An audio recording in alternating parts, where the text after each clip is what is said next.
Today, we're diving into the essential CLog settings on your Canon EOS R10, a game changer for professional color grading and maximizing your dynamic range. First, power on your camera and press the menu button to access the main settings. Once in the menu, you'll want to navigate to the red shooting menu. This is where you'll find all your crucial recording options. Scroll down through the shooting menu until you locate Canon Log settings. This is our gateway to cinematic log footage. Now, within the Canon Log settings, select Canon Log 3. This profile provides the flattest image, capturing the widest possible dynamic range for unparalleled flexibility in post-production.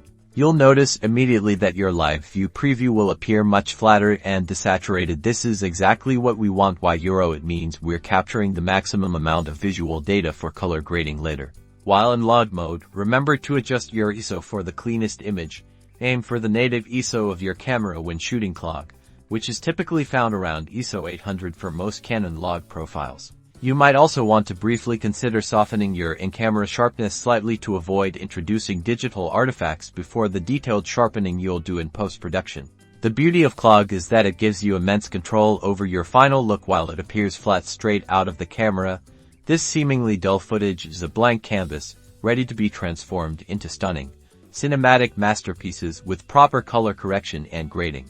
Experiment with these settings, master your post-production workflow, and unlock the full potential of your Canon EOS R10. Don't forget to like, subscribe, and hit that notification bell for more cinematography tips.